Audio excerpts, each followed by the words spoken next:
¿qué factores inciden para que el incremento al minisalario, digamos que no esté a la altura del poder adquisitivo del trabajador y que no se dé cumplimiento pues al artículo 123 constitucional? Sí, mire, el factor más importante no es un factor de mercado como creen algunos economistas, en el sentido de que pues la oferta y demanda de trabajadores pues es la que fija en este caso particular el salario. Esa es una falsedad en el caso de México.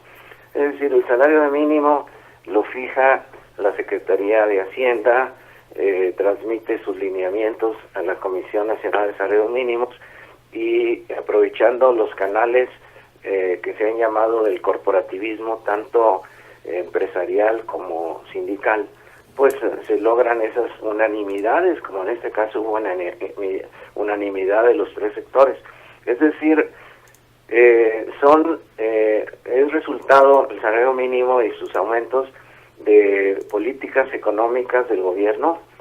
En este caso se mete el factor de la negociación del Tratado de Libre Comercio y con mucha ingenuidad pues que al dar este ridículo aumento pues los gringos se van a sentir satisfechos de que en México están aumentando los salarios.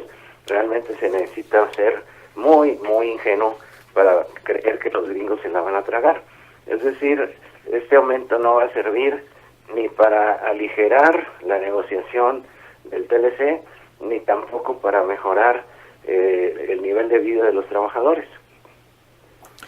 Ahora, doctor de la Garza, el presidente de la República, como bien lo acabamos de escuchar, ha afirmado que el salario se recuperó en un 20% y nominalmente en 45%. Pero ¿cómo se puede explicar esto cuando, de todos modos, es insuficiente para satisfacer el poder adquisitivo de los trabajadores? Es que a veces los medios confunden salario mínimo con salarios en general.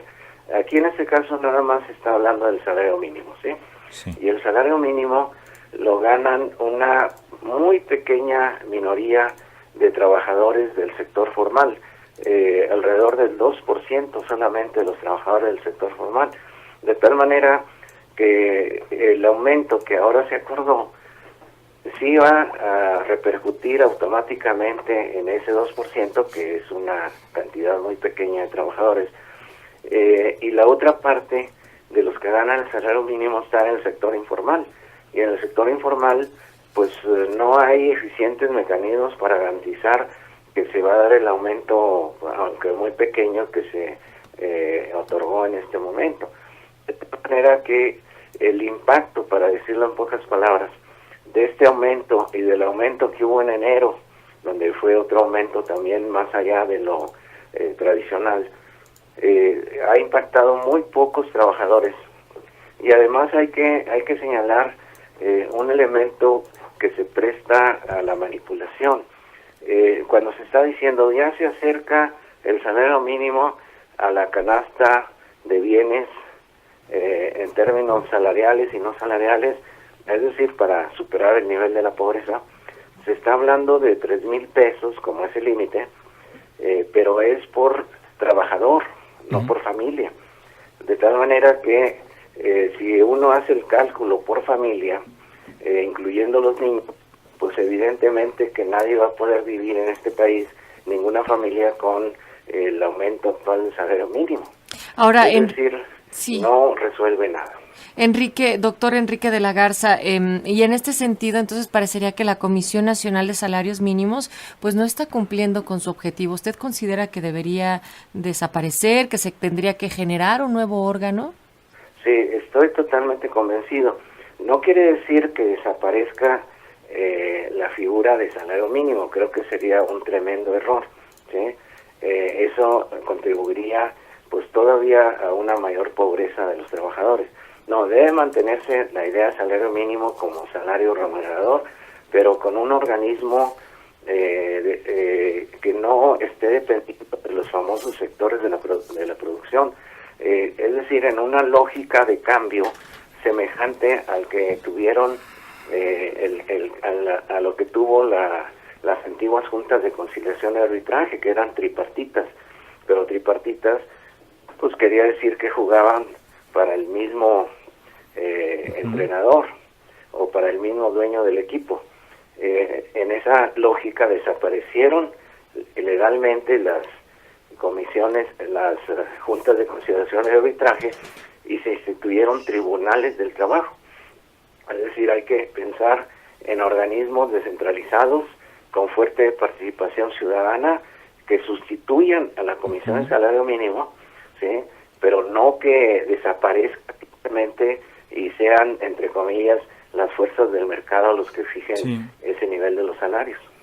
Hablando de las fuerzas que fijan los niveles de salario, doctor, ¿qué fue lo que pasó? Porque había una perspectiva de que se elevara el salario, la Coparmex lo pedía de esta forma, el Banco de México advirtió que sin un análisis concreto, nada más así a vuelo de pájaro, que no era conveniente, lo dijo Agustín Carstens. ¿Qué le parece que fue lo que sucedió en esta toma de decisión? Bueno, lo que sucedió fue una política de ganar por parte de los sectores económicamente dominantes y de los organismos del gobierno, pues que están muy atentos a los reclamos de estos sectores.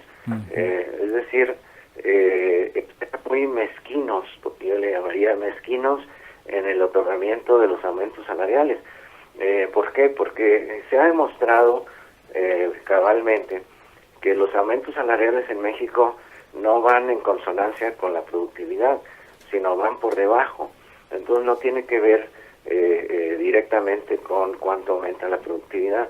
Es decir, que se fijan como políticas institucionales donde los sectores empresariales pues influyen mucho, aunque ahora se mostraron divididos.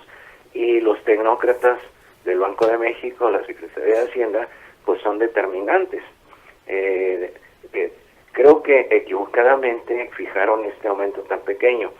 ¿Por qué? Porque si bien la inflación ha aumentado en esta segunda parte del año un poco más del 6%, lo cual pues sí debe preocupar.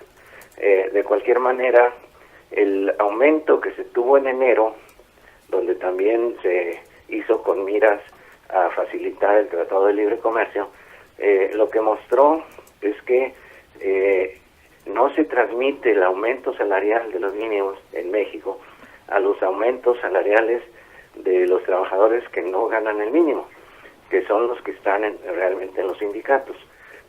¿Por qué? Pues porque los sindicatos están controlados por los gobiernos y no simplemente siguen el faro, como dicen algunos economistas, de cuánto aumentaron los mínimos para pedir un aumento semejante en los salarios que no son mínimos.